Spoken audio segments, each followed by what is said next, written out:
دیکھیے سماج کے اندر جو برائیاں پیدا ہوتی ہیں اس کے پیچھے ایک سبب غلط فہمی ہوتی ہے، مس انڈرسٹینڈنگز، غلط فہمی۔ آدمی ایک بات سنتا ہے، اس بات پر اپنے طور سے سوچنا شروع کرتا ہے اور پھر فائنلی ایک اوپینین قائم کرتا ہے، یعنی وہ غلط فہمی میں مبتلا ہو جاتا ہے۔ یہ غلط فہمی کا معاملہ ایسا ہے کہ اس میں مومن اور غیر مومن کا کوئی فرق نہیں ہے، جھوٹے مسلمان اور سچے مسلمان کا کوئی فرق نہیں ہے، حتیٰ کہ صحابہ اور غیر صحابہ کا بھی فرق نہیں ہے،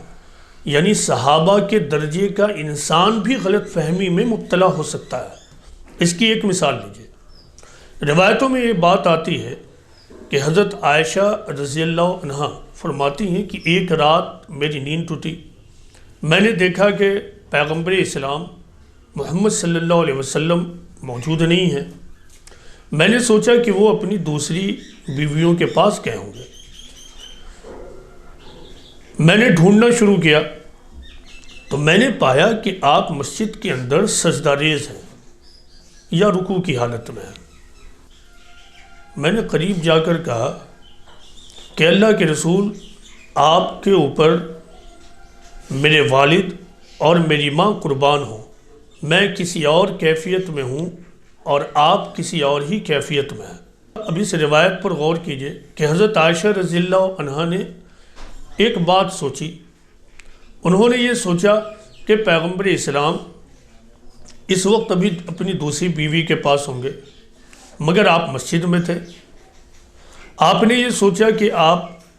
کہیں اور گئے ہوں گے، مگر آپ اللہ کے پاس گئے تھے۔ یعنی حضرت عائشہ رضی اللہ عنہا کو ایک مس انڈرسٹینڈنگ ہو گئی۔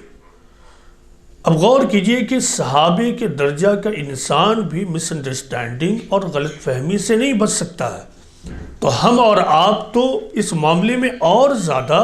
ولنریبل ہیں، اس معاملے میں ہم اور آپ اور غیر محفوظ ہیں۔ لہٰذا ہمیں بہت زیادہ رائے بنانے سے پہلے، ججمنٹ صادر کرنے سے پہلے بہت زیادہ سوچنا چاہیے، بہت زیادہ سوچنا چاہیے، ورنہ عام حالت میں آدمی کو اپنے آپ کو غلط فہمی سے بچانے کا آسان طریقہ یہ ہے کہ وہ باتوں پر توجہ نہ دے، غیر ضروری باتوں کو اگنور کرے، اوائڈ کرے۔ اور آپ کی زندگی میں آپ ہمیشہ یاد رکھیں کہ آپ کی زندگی میں ہونے والے واقعات، آپ کے ساتھ جو زندگی میں باتیں ہوتی ہیں، آپ تک جو باتیں پہنچتی ہیں، ان میں 99% واقعات اور باتیں وہ ہوتی ہیں جن پر توجہ اور اٹینشن دینے کی کوئی ضرورت نہیں ہوتی ہے۔ صرف 1% بات یا کوئی واقعہ ایسا ہو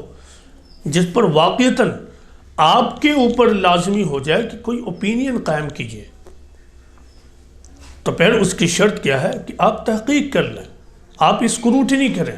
ہمیشہ اپنے آپ کو غلط فہمی اور مس انڈرسٹینڈنگ سے بچائیے۔ یہ غلط فہمی اور مس انڈرسٹینڈنگ گھر کے گھر کو تباہ کر رہی ہے،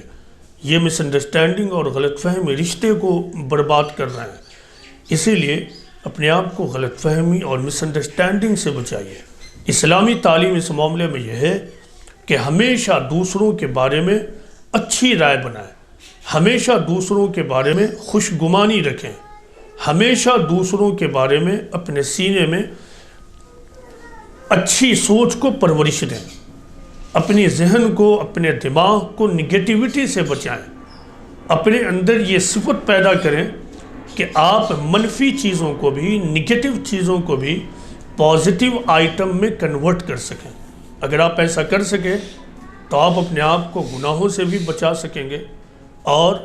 اس دنیا میں بھی آپ کے لیے